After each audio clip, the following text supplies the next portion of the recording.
আসসালামুয়ালাইকুম, welcome back to my channel. আজকের ভিডিওতে আমি আপনাদের সাথে শেয়ার করব কিভাবে আপনারা খুব সহজেই সিগারেট প্যান্ট তৈরি করতে পারবেন। তো চলুন কথা না বাড়িয়ে ভিডিওটি শুরু করা যাক। সালোয়ারটি তৈরি করার জন্য আমি এখানে 2 গজ জাপানি সিল্ক কাপড় ব্যবহার করছি। আপনারা চাইলে অন্য যে কোনো কাপড় ব্যবহার করতে পারেন। তো প্রথমে আমি পুরো কাপড়টিকে 4 ভাঁজ করে নিচ্ছি, অর্থাৎ ডাবল ফোল্ড করে নিচ্ছি। এখন ওয়েস্টের মাপ অর্থাৎ কোমরের চওড়ার জন্য 11 ইঞ্চিতে মার্ক করে দিচ্ছি। এভাবেই 11 ইঞ্চি করে করে যথাক্রমে মার্ক করে দিচ্ছি। ইলাস্টিকের জন্য আমি উপর দিক থেকে 2 ইঞ্চিতে মার্ক করে নিচ্ছি। এরপর আমি 2 ইঞ্চি মার্কগুলোকে মিলিয়ে নিচ্ছি। আমি কোমরের চওড়ার জন্য যেই মার্কটি করেছিলাম সেই মার্কগুলোকে মিলিয়ে নিচ্ছি।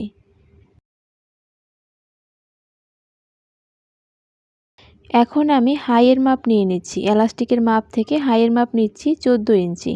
আপনারা আপনাদের মেজারমেন্ট অনুসারে নিয়ে নেবেন। হাইয়ের রাউন্ড শেপের জন্য আমি এক্সট্রা 2 ইঞ্চিতে মার্ক করে দিচ্ছি।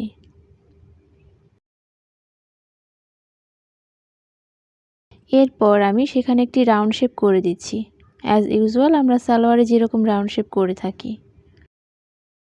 পায়ের দিকে আমি প্রথমে 3 ইঞ্চিতে একটি মার্ক করে নিচ্ছি, এরপর 6 ইঞ্চিতে মার্ক করে নিচ্ছি। প্রথমে 3 ইঞ্চি, এরপর 6 ইঞ্চিতে মার্ক করে নিতে হবে।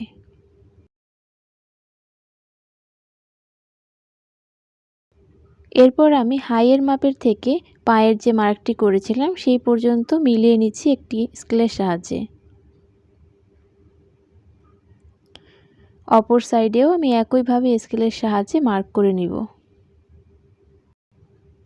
তো দেখুন ভিউয়ার্স, আমি কিভাবে মার্ক করছি। আপনারা ঠিক এভাবেই সালোয়ারটি কাটিং করবেন। সমস্ত মার্কিং করা কমপ্লিট হয়ে যাওয়ার পরে এই পর্যায়ে আমি কেচির সাহায্যে কেটে নিচ্ছি। এই সাইডটি আমাদের বন্ধ অবস্থায় আছে, সো এটাকে কেচির সাহায্যে ওপেন করে দিতে হবে। অন্য পাশটিকেও আমি একইভাবে মার্ক অনুসারে কেটে নিচ্ছি।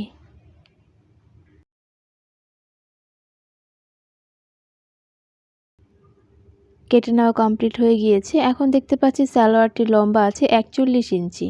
তো আপনারা আপনাদের মাপ অনুসারে লম্বা অবশ্যই নিয়ে নেবেন। তো এরপর আমি এখান থেকে 2টি অংশ সরিয়ে নিচ্ছি, অর্থাৎ আমি ব্যাক পার্টটি সরিয়ে নিচ্ছি। এখন আমি ফ্রন্ট পার্ট কাটিং করব।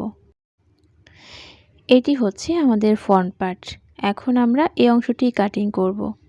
ফ্রন্ট পার্টটি কাটিং করার জন্য হাইয়ের যে সাইড সেই সাইড দিয়ে আমি 1 ইঞ্চি 1 ইঞ্চি করে মার্ক করে দিচ্ছি, একেবারে কোমর থেকে শুরু করে পা পর্যন্ত।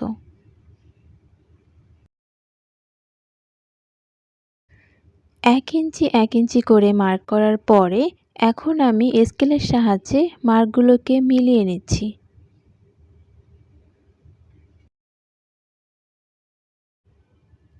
এখন মার্ক অনুসারে আমি কেচির সাহায্যে কেটে নিচ্ছি। আমাদের ব্যাক সাইডের থেকে ফ্রন্ট সাইডটি 1 ইঞ্চি করে আমরা ছোট কাটিং করব, যেহেতু আমাদের ফ্রন্ট সাইড থেকে ব্যাক সাইড কিছুটা ভারী হয়। এরপর আমি কোমরের দিকে 1 ইঞ্চি ডাউন দিব ফ্রন্ট পার্টের ক্ষেত্রে। তো এইভাবে করে 1 ইঞ্চি ডাউন করে আমি কেটে নিচ্ছি। এটা অবশ্যই ফ্রন্ট পার্টে হবে, অর্থাৎ সামনের পার্টে। তো দেখুন ভিউয়ার্স, আমাদের ফ্রন্ট পার্ট এবং ব্যাক পার্ট দুটি অংশই কাটিং করা কমপ্লিট হয়ে গিয়েছে। এখন আমি আপনাদেরকে দেখাবো কিভাবে প্যান্ট পায়জামাটি সেলাই করতে হবে। তো প্রথমে আমি হাইয়ের অংশটি সেলাই করে নেব। ফ্রন্ট পার্ট এবং ব্যাক পার্ট দুটি পার্টেরই হাইয়ের অংশ প্রথমে সেলাই করে নিচ্ছি। তো দেখুন ভিউয়ার্স, আমি হাইয়ের অংশটি সেলাই করে নিয়েছি। হাইয়ের অংশটি সেলাই করার পরে এই পর্যায়ে আমি একটি পার্টকে ভাঁজ করে রেখে দিয়েছি এবং তার উপরে অন্য আরেকটি পার্টকে উল্টো করে রেখে দিচ্ছি। এরপর আমি 2 সাইড সেলাই করব। তো দেখুন আমি ভিডিওতে দেখিয়ে দিচ্ছি যে আমরা কোন অংশটি সেলাই করব। তো এভাবে 2টি সাইডই আমরা সেলাই করে দিব। 2টি সাইড আমি সেলাই করে নিয়েছি, অর্থাৎ সামনের অংশ এবং পিছনের অংশ আমি জোড়া লাগিয়ে নিয়েছি। এখন আমি সালোয়ারে এলাস্টিক অ্যাড করব। তো এখানে আমি 12 ইঞ্চি লম্বা একটি এলাস্টিক নিয়েছি। আপনারা আপনাদের মেজারমেন্ট অনুসারে এলাস্টিক নিতে পারেন। এবার আমি এলাস্টিকটিকে সেলাই করে দিচ্ছি। দেখুন আমি জোড়া লাগিয়ে নিয়েছি। জোড়া লাগিয়ে নেওয়ার পরে এই পর্যায়ে আমি এটাকে সালোয়ারের উপর রেখে এইভাবে ফোল্ড করে সেলাই করব। তো আপনারা চাইলে অন্য পদ্ধতিতেও এলাস্টিক অ্যাড করতে পারেন, সেটা সম্পূর্ণই আপনাদের ব্যাপার। তো দেখুন ভিউয়ার্স, আমি এলাস্টিকটি অ্যাড করে নিয়েছি সালোয়ারের সাথে।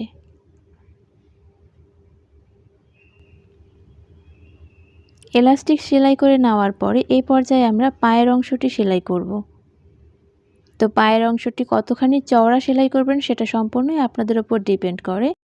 এই ক্ষেত্রে আমি মোটামুটি চওড়া করে সালোয়ারের যে পায়ের দিকটা আছে সেটা সেলাই করব। তো দেখুন আমি এতটুকু ফোল্ড করে দুটি পায়ের অংশকেই সেলাই করে দিব।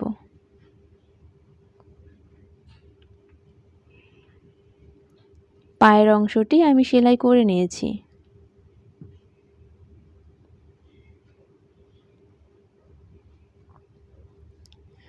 দুটি পায়ের অংশ সেলাই করে নেওয়ার পরে এবার আমি সালোয়ারটিকে উল্টে নিচ্ছি। সালোয়ারটিকে উল্টে নেওয়ার পর এখন আমি সালোয়ারের যে ফাইনাল জোড়া আছে সেটা সেলাই করব।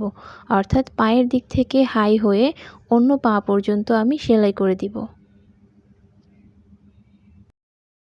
তো দেখুন ভিউয়ার্স, আমি সালোয়ারটিকে জোড়া লাগিয়ে নিয়েছি।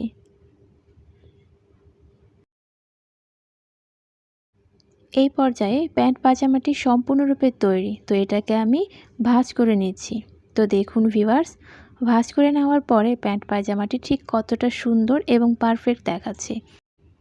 আপনি চাইলে পায়ের দিকে কিছুটা ডিজাইন বা লেস অ্যাড করতে পারেন, কিন্তু এই ক্ষেত্রে আমি এটাকে সিম্পল রেখেছি, কারণ এটার সাথে যে কুর্তিটি আমি তৈরি করব সেটা কিছুটা গর্জিয়াস হবে। আমি কাছ থেকে দেখিয়ে দেওয়ার চেষ্টা করছি যে এটার ফিনিশিং এবং লুকস কেমন এসেছে।